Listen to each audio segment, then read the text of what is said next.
Hello everyone, welcome to the daily news analysis of NEXT IAS. This is Varun.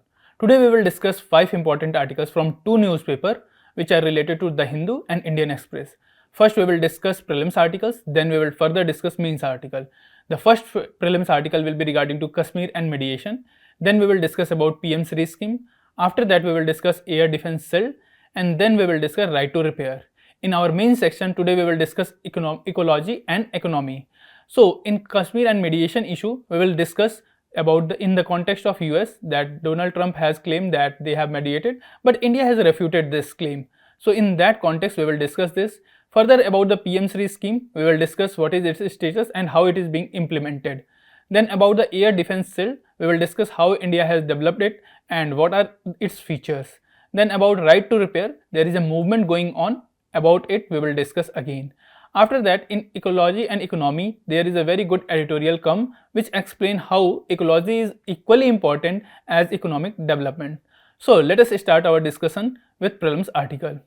Now we will discuss our first article which is regarding Kashmir and mediation. So this article has come into the backdrop that India has reasserted its stand on Kashmir after US claim. This is important for GS2 paper and international relation. But this article is very broadening and have far-reaching consequence for a UPSC aspirant. So let us try to that, because this article has come in the backdrop that US president is claiming a lot of things about what has happened between India and Pakistan. In that context, we need to understand this article is important from the perspective GS2 paper, that is polity, because of the sovereignty issue of India regarding Kashmir. Then there is issue of India-Pakistan relation. India always say that it is we will settle all things bilaterally. Then there is issue of India-US relation also. Then there is issue of internal security, that is GS3 paper. So that's why this particular article is important from the perspective of UPSC examination, as well as there are a lot of facts in this particular article which need to be brushed up for prelims examination. So let us try to first understand what is the context of the news, and first we will understand this and then further the timeline of the Kashmir issue. So what has happened? President Donald Trump has said that Kashmir issue is being negotiated or mediated by US, but India has said that its long-standing national position regarding this issue is it will always be a bilateral issue and addressed within India-Pakistan ties. Now, one by one, we will see what US has said and what our government has refuted. So, US has said that they have brokered India-Pakistan ceasefire, but India maintains that it is DGMOs who have played key role and they have settled. Even our Prime Minister in his special speech has said that Pakistan came begging for the negotiation. So that's why this claim is completely irrelevant. Then US is saying that they have averted nuclear conflict, but India has said that most of the military action were conventional domain and there were no talks and no point was even discussed that it will be reached to nuclear conflict. Then there is issue of US said they have threatened India and Pakistan that they will stop trade. There was no discussion of trade with the US. Already India and US has some other talks going on. So this claim was also refuted. Then Donald Trump has said that they will mediate on Kashmir issue. India said it is bilateral problem and India will settle through it. They have hyphenated India and Pakistan again, but India maintains that there is no hyphenation and international community knows this is issue of terrorism and they support India on that. India and Pakistan will talk at neutral venue. This is claimed by US administration, but there is no such plan as it is said by India. Now, let us try to understand this issue through a timeline. The timeline will help us to understand what is background, and this timeline you can use for factual information as well as value addition material whenever you are going to write India-Pakistan issue or in internal security paper about Kashmir. You can discuss this also. So what has happened in August 1947, India and Pakistan got independence.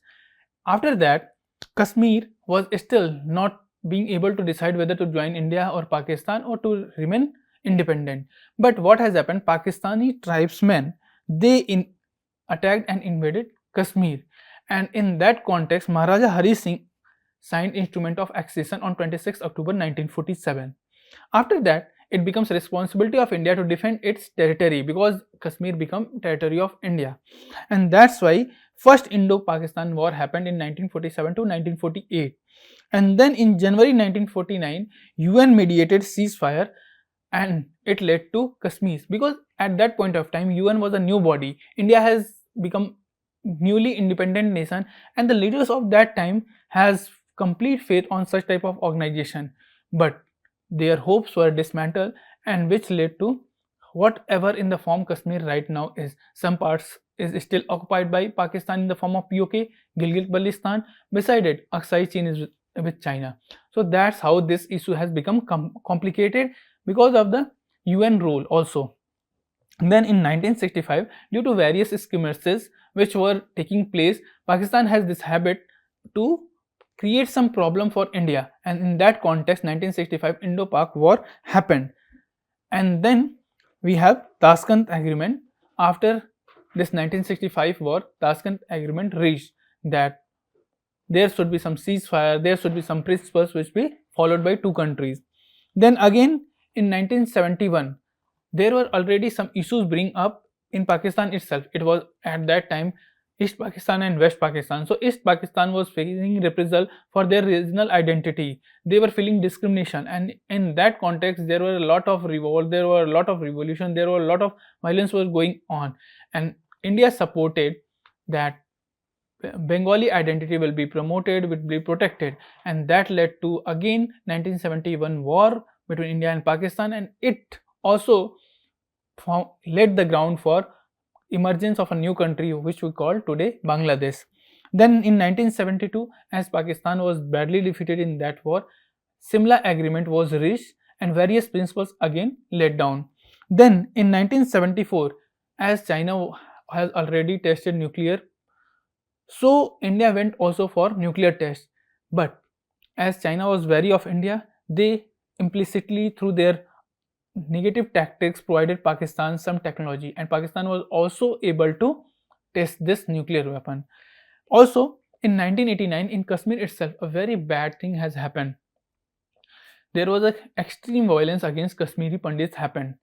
It was again incited and funded by Pakistan, and this created complete exodus of Kashmir Pandits.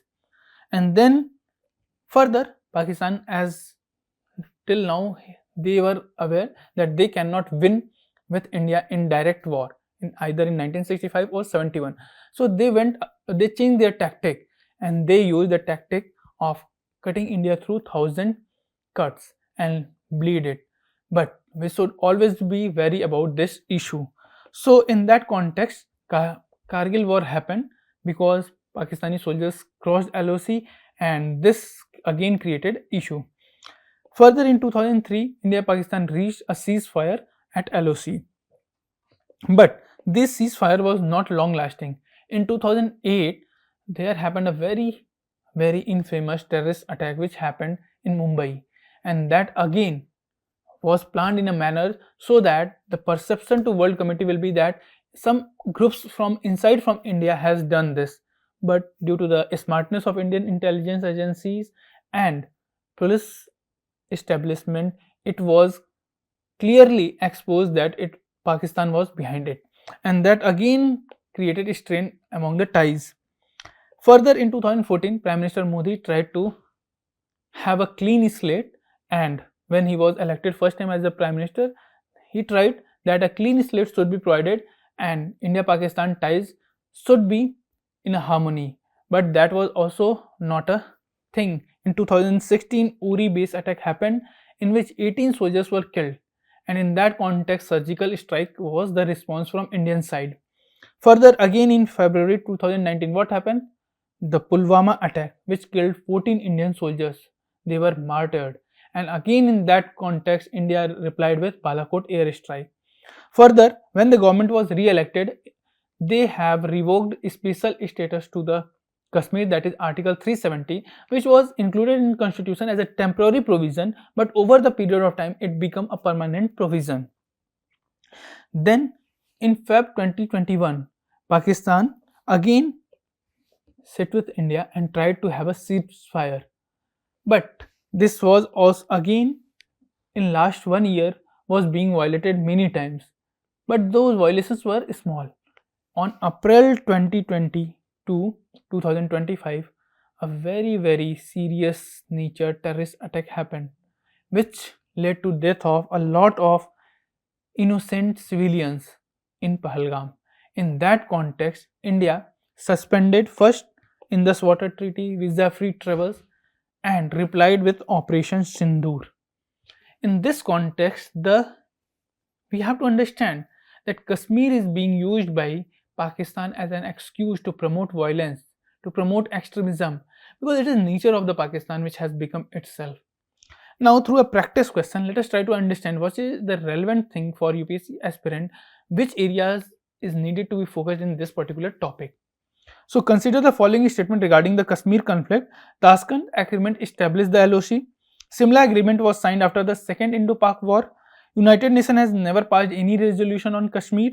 Which of the statement given above is or are incorrect? So, this is our humble request. Kindly mark your answer in the comment section and your PS will review.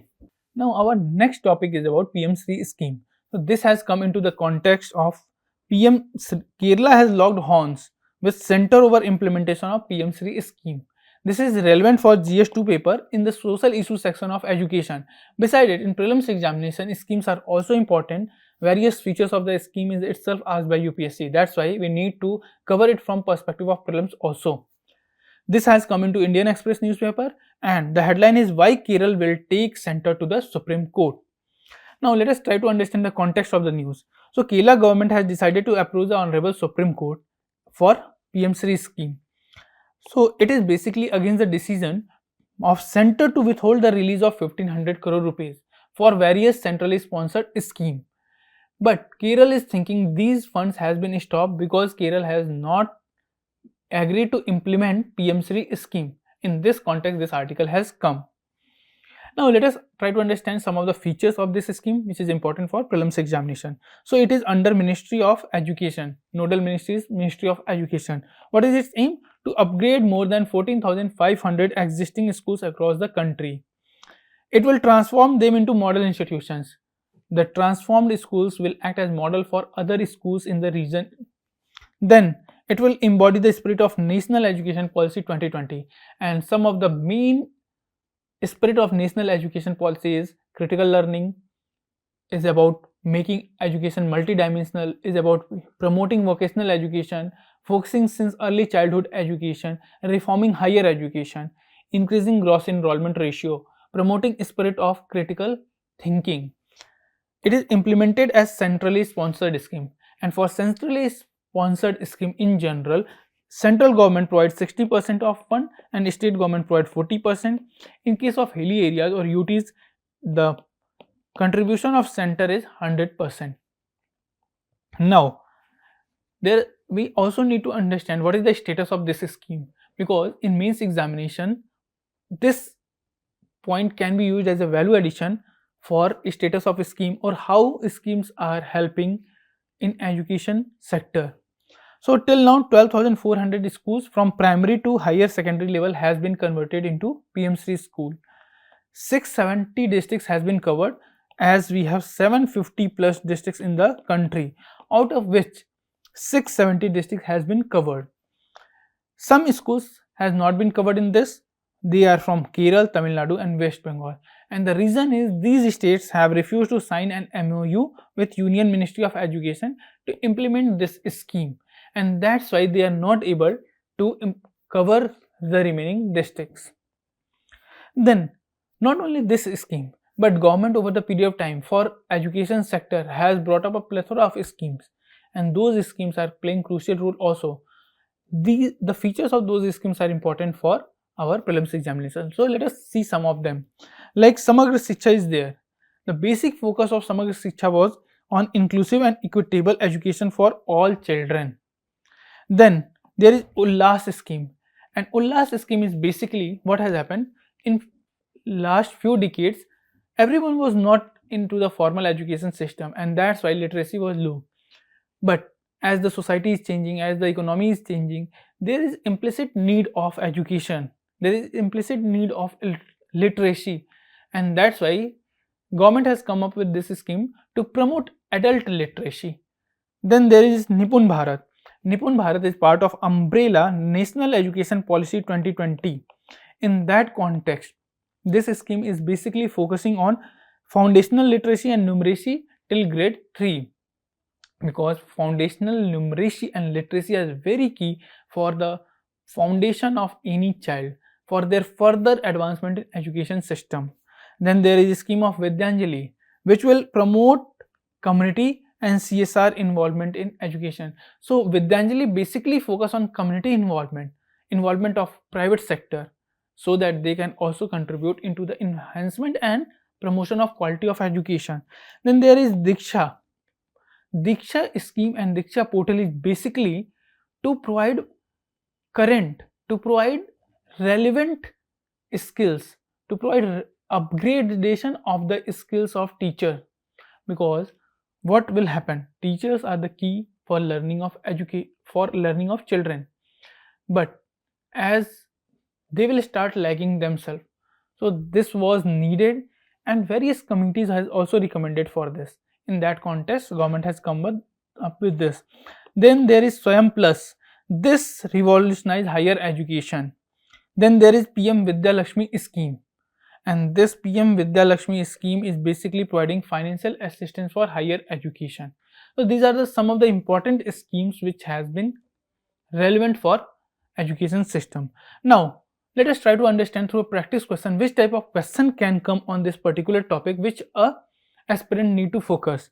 Consider the following statement in reference to PM SHRI. It is centrally sponsored scheme under which more than 15,000 schools will be qualitatively strengthened to include all components of national education policy. Such schools will be developed as green schools incorporating environment friendly aspect. PM SHRI schools will be developed by strengthening the existing schools from amongst schools managed by central government only. PM SHRI school will be developed by strengthening the existing school from amongst schools managed by central government, state, UT, local bodies, Kendriya Vidyalaya Sangathan, Navodaya Vidyalaya Sangathan. Which of the options given above is or are correct?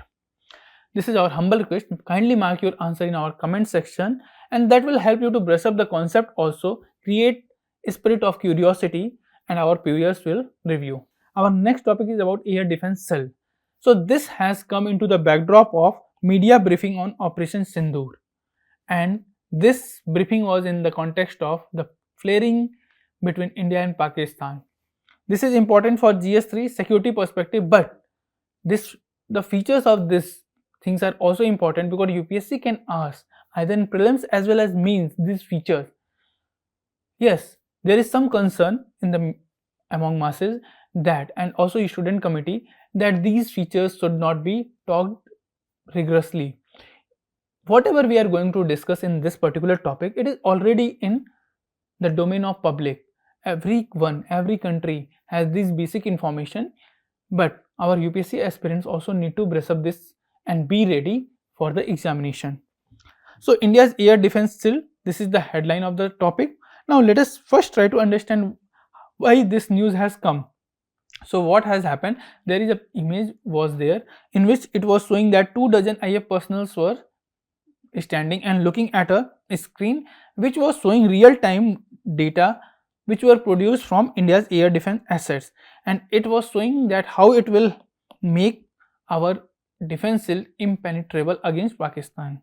Beside it, it has shown that our capable air defense system will protect against any enemy air strike, which are important for nations' defensive infrastructure. Now, what is air defense system? That we have to understand. So it is basically a complex system of what? Radar, control centers, defensive fighter jets, ground-based air defense missile, artillery, electronic warfare systems, which neutralizes a range of threats from sky like enemy aircraft, drones and missiles. So you have to understand that a lot of things comprises and make air defense system. This can come in the prelims examination in form of a statement that which of the following are part of India's air defense system or air defense system. So you have to know this also. Then let us try to understand some of the key features of something which has been mentioned in the newspaper, that is integrated air or integrated automated command and control system, that is IACCS. So what is IACCS? What are some of the features? How it is different from other countries? Let us try to understand. So it integrates data from all air defense assets. Whatever air defense assets are like, we have radars, we have airborne sensors, we have civilian radar, we have communication nodes. So all these from time to time send a lot of plethora of data, real-time data, and that need to be integrated and analyzed at a place. That's why this IACCS, that is integrated automated command and control system. In this, there is basically a command and control system which is integrated, which is comprising everything, and it is automated so that it will reduce real-time analysis.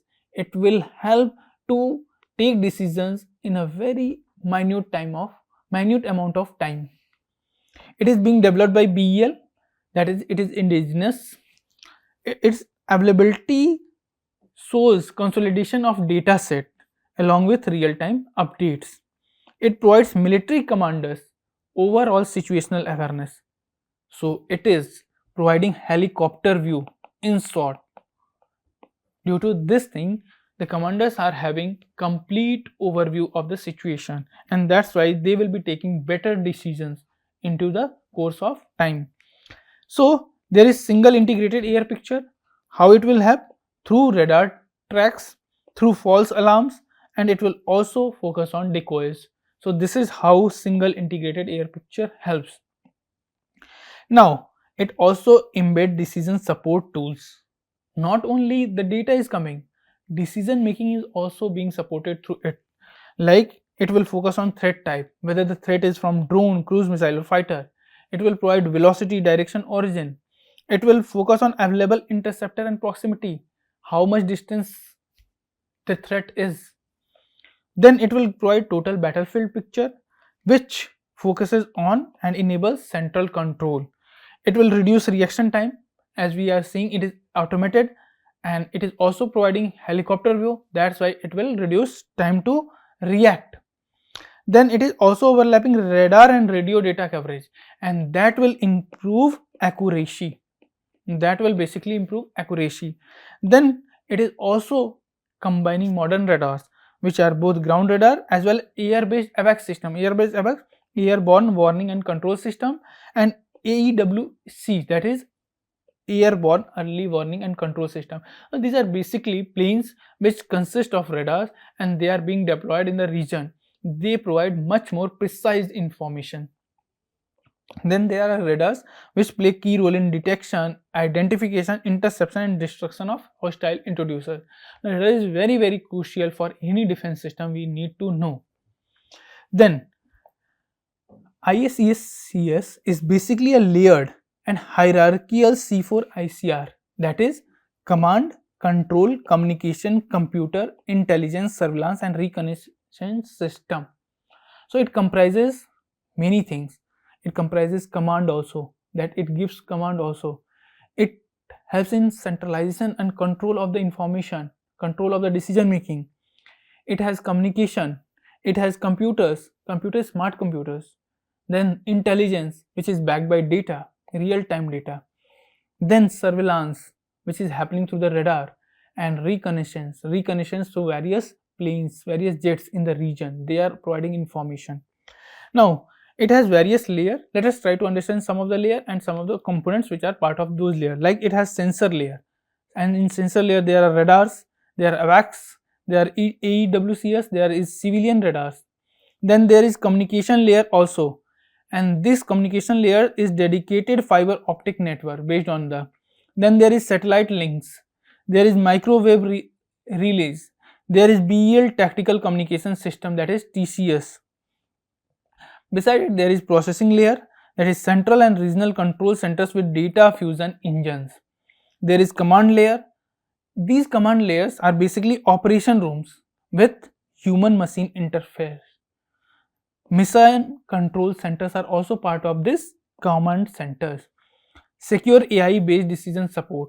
Then there is execution layers, And these execution layers has fighter aircraft. When a decision is being taken, who will execute it? So this layer it will be executed. There is SHRI, there is SAMS, that is surface to air missile, surface to ground warfare. Everything is being included here. There is electronic warfare platform. So these layers ensure that everything should be tackled from the initiation of surveillance till execution of the command. Everything is being concluded. Army also has this Akash Tir, and this Akash Tir is a shorter version of IACCS. It is also air defense control and reporting system which connects units of its air defense, and it is again developed by BEL. BEL is the agency, it is indigenous PSU which is involved in manufacturing, designing of this particular system.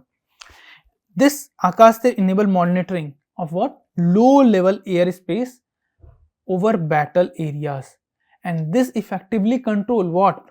Ground based air defense weapon system, and that's why it is very crucial for defense. It operates at comparatively small scale.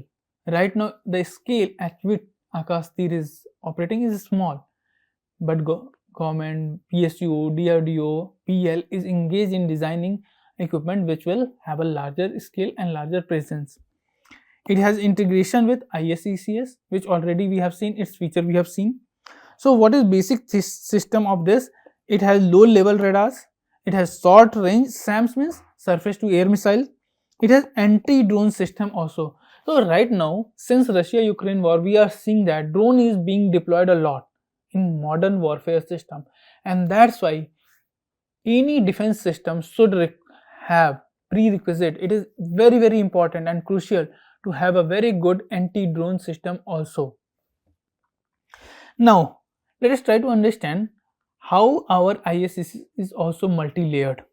So what has happened? Air defense system of any country, especially like India, is multi-layered already. We have, there is point defense system which comprises basically low level air defense guns, shoulder fired weapons which is being carried by soldiers in the form of manpads. Then there is aerial defense system which comprises basically fighter aircraft, long range missiles and UAVs. Modern UAVs are also part of those things. So here in the diagram we can see it like short range, medium range and long range at this particular. So these are the layers which is being created: short range layer, medium range, long range. In short range these are the manpads, CUAS, these are being deployed. In medium range basically point defense is being used. In long range it is fighter aircrafts or long range missiles being used. Now let us try to understand some of the layers of this multi-layered India's air defense system.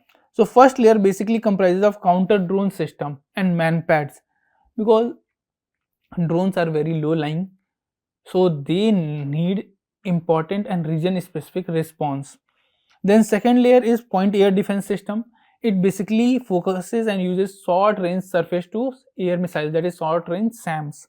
Then third layer is medium range surface to air missiles, and fourth layer is long range like Agni series is long range missiles, especially Agni 4. So this is how these things are there. In diagram also we can see first layer is counter drone, then second is point defense, third is medium range and fourth is long range. So we need to understand these layers also. UPSC, if going to frame a question on this, they will focus on the features, so you have to understand those features. Now some countries are also there, so we should have a cross country comparison. UPSC has this habit to ask such question. For example, when they have asked a question on S400 system which was being procured by India from Russia, so they also ask a feature that there should be cross country comparison also. So UPSC has this habit, and that's why we are covering this dimension also. Like US has NOD plus C3I. It's some of the features of it is space-based sensors using BMEWS, THAAD. These are part of that. Russia also has a unified aerospace defense system. It includes S400, S500, Nebo M. Then China also has PLA, integrated command platform, and it focuses on AI, EM spectrum warfare, electromagnetic and hypersonics. India has IACCS, Akash Tir, naval grade, and it is still growing. It aims for joint interoperability by 2027. So India is trying to achieve inter-service integration also, because the nature of warfare is changing. Now all services need to have a lot of coordination, cooperation, and that's why integration is important. So it is undergoing phased integration, like Army's Akash Tir and Navy's Trigun C3I system is being integrated. Its objective is seamless tri-services air defense network, and that will help to reduce the response time, to take better decisions, to increase our precision, to increase our accuracy of response. Then there is also plan to join maritime command, which will be linked with IACCS for theater level planning. So that's why this is important. Now through a practice question, let us try to understand for this particular topic which type of question can be asked by the UPSC. Which of the following statement regarding the integrated air command and control system IACS of the Indian Air Force is or are correct? IACS is a network-centric command and control system developed by BEL. It integrates data from airborne sensors, ground-based radars, civilian radar systems to create single integrated air picture. IACCS operates independently of Army and Navy air defense system with no plans for inter-service integration. It enables centralized control but allows decentralized execution of air defense operation. Select the correct answer using the code below. So this is our humble request. You should try and attempt this question and mark the answer in comment section. Your PS will review. Our next topic is regarding right to repair.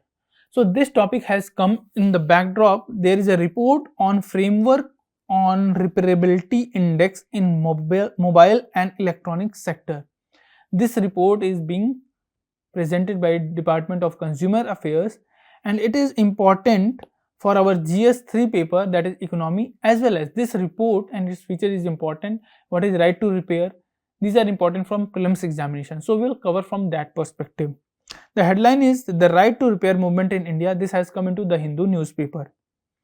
Now, what is the context of this news? First, let us understand. So, repairability index in mobile and electronic sector has come up, and Department of Consumer Affairs has announced this report and submitted it to the government. So, an aspirant for UPSC should always know that this itself can be asked in prelims examination by framing a question on this, that who has published this report, who has come up with this report. Under the repairability index, what has happened? Consumer electronics and electronic appliances would be assigned a score. So this particular consumer electronics and appliances will be given a score, and which will depend on how easy they are to repair.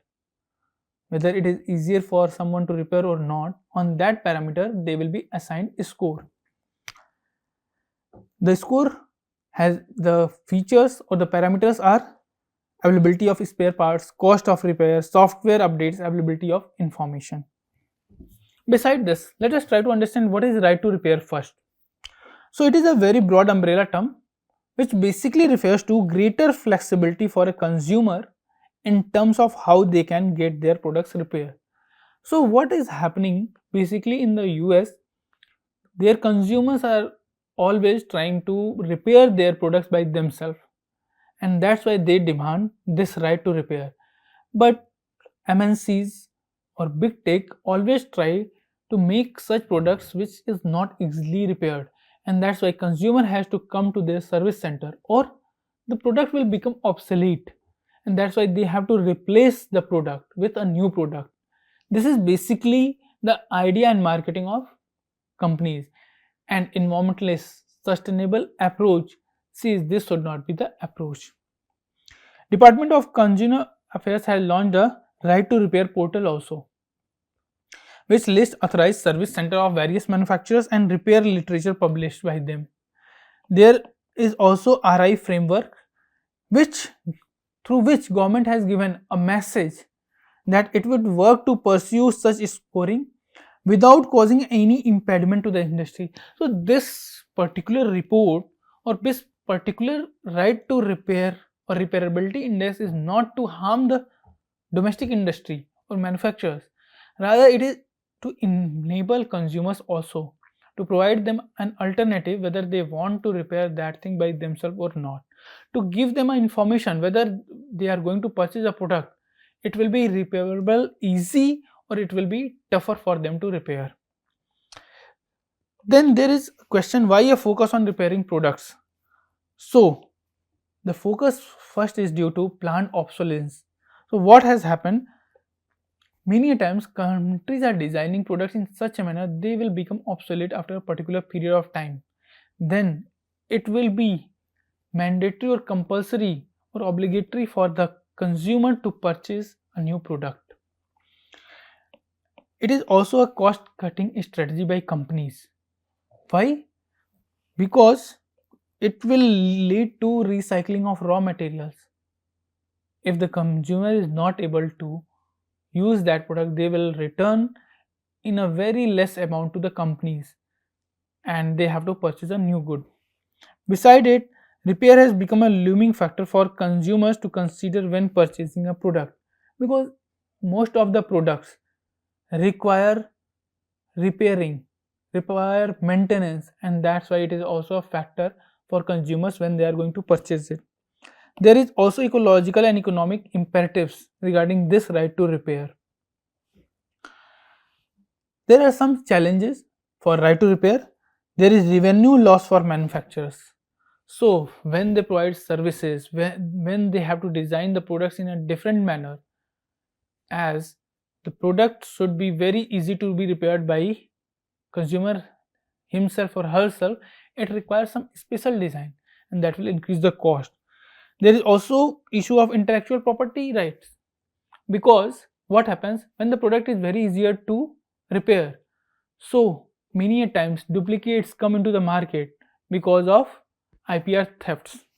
Then there is issue of quality control, because unauthorized repairs will happen and that will again lead to the issue of safety of consumers themselves. There is also issue of lack of standardized components. For example, repairment also requires components, and if those components are not standardized, what will again the efficiency, again the operation of the product or gadget will reduce. There is also issue of complexity of modern gadgets, because earlier what the gadgets were very simple, so it was easier to repair, but now it also requires special skills to repair those things. So all these are some of the challenges which require special skills, and that's why this issue is becoming complex. This issue needs to be discussed a lot and a bridge should be drawn. Both the consumers and manufacturers should come to a, along with government, should come to a table and discuss what should be the best way to serve consumer also, and to protect IPRs, to protect innovation of the products also. In that context, let us try to understand which type of question can come on this particular topic, which is important for our prelims examination. Consider the following statements about the right to repair framework in India. The right to repair portal is launched by the Ministry of Electronics and Information Technology. It lists authorized service center and repair literature which is being published by manufacturers. The framework is intended to promote innovation while maintaining ease of doing business. Which of the statements given above are correct? So this is our humble request to all of you. Kindly mark your answer in our comment section. Your PS will review. Now our next topic is about ecology and environment, which is related to and how they are related to economy. So this article has come into the backdrop of ecology is the permanent economy, and its relevance is in GS3 paper environment and ecology section. The headline is Ecology is the world's permanent economy. So here the author of the article wants to emphasize that ecology is again more important than economy. So in that context we will discuss this particular topic. Before that, let us through a PYQ try to understand which type of question can be asked by the UPSC in mains examination. Define the concept of carrying capacity of an ecosystem as relevant to an environment. Explain how understanding that concept is vital while planning for the sustainable development of a region. This question has come into the examination 2019 in GS3 paper in environment section. So that's why this type of issue requires special attention, because UPSC can frame a question on these particular topics. Now, let us try to understand first what is the background of what is the context in which the writer has written. So there is a statement, very famous quote, ecology is the permanent economy, and this is said by one of the famous environmentalists, Sundar Lal Bahuguna. He said and quoted that ecology is the permanent economy. This is similar in the context of sustainable development. It reminds us about the foundational truth. What? Human prosperity is inextricably linked to ecological health. So ecological health is also important, not only mindless economic growth.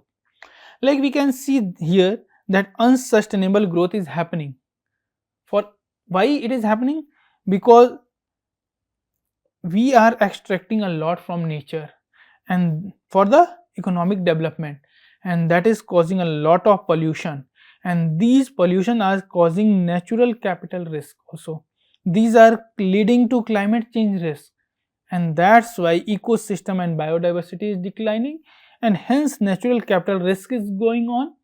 Then unsustainable growth is happening, and again this is becoming a vicious cycle.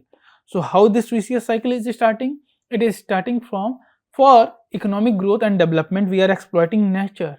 Lot of extraction is going on beyond its carrying capacity, which is leading to pollution, and this pollution is causing problem of climate change, which is further fueling ecosystem and biodiversity decline, and which is leading to natural capital risk, and this natural capital risk is promoting unsustainable growth, and again this unsustainable growth is fueling climate change risk.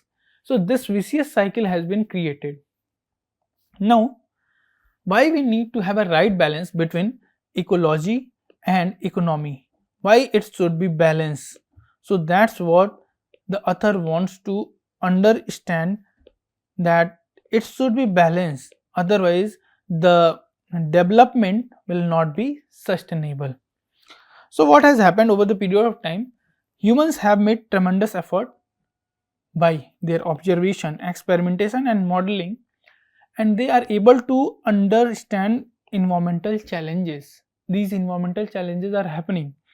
Various emerging challenges like climate change, biodiversity loss, species extinction are happening. Extreme adverse events are happening throughout the globe. Beside it, the author says ecology is the real economy. That's why it is important for right balance. Our survival, security and progress depends on ecology. If the environment is not clean, for example, whenever the pollution in November, December spikes in Delhi, it is difficult to breathe. Everyone is inside the home. So that's what the author is saying, that we need to maintain right balance, strike the balance.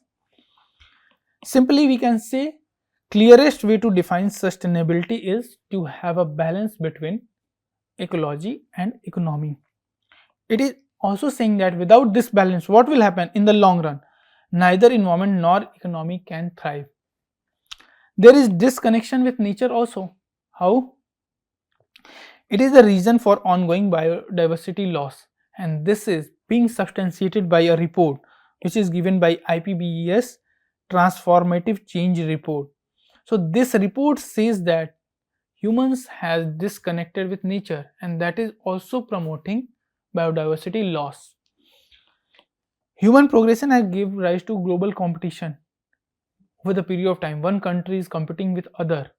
For example, right now China, US, they were locked into trade war only for becoming more and more developed, and due to that issue nations are exploiting nature for what? Only to satisfy present demand, and that is causing the problem, that is leading to imbalance between two. Beside it, other animals always live in harmony with their environments. They only take what they need for immediate survival. They do not focus on future. They do not disturb the long-term balance. It is with the humans only that they are due to anthropogenic activities doing these things. There are various issues in this thing. Let us try to understand which is highlighted by the author in this particular article.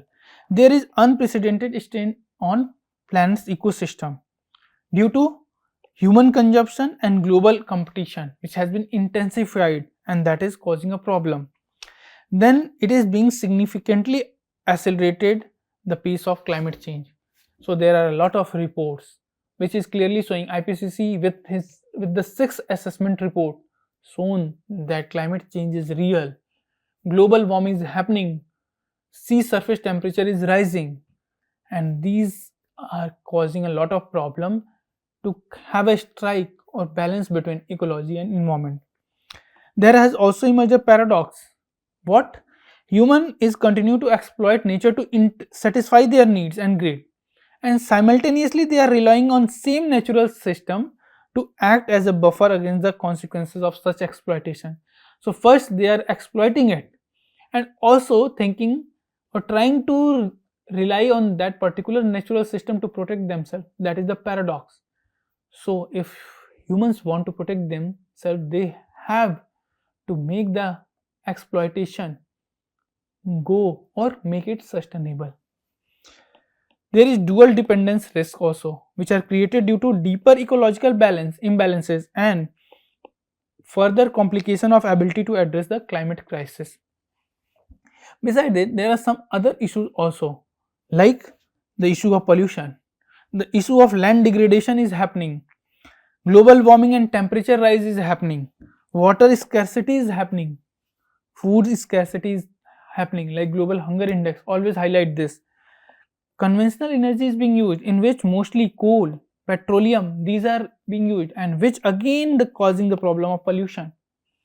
There is habitat loss and biodiversity. Due to all these issues, this habitat loss is happening.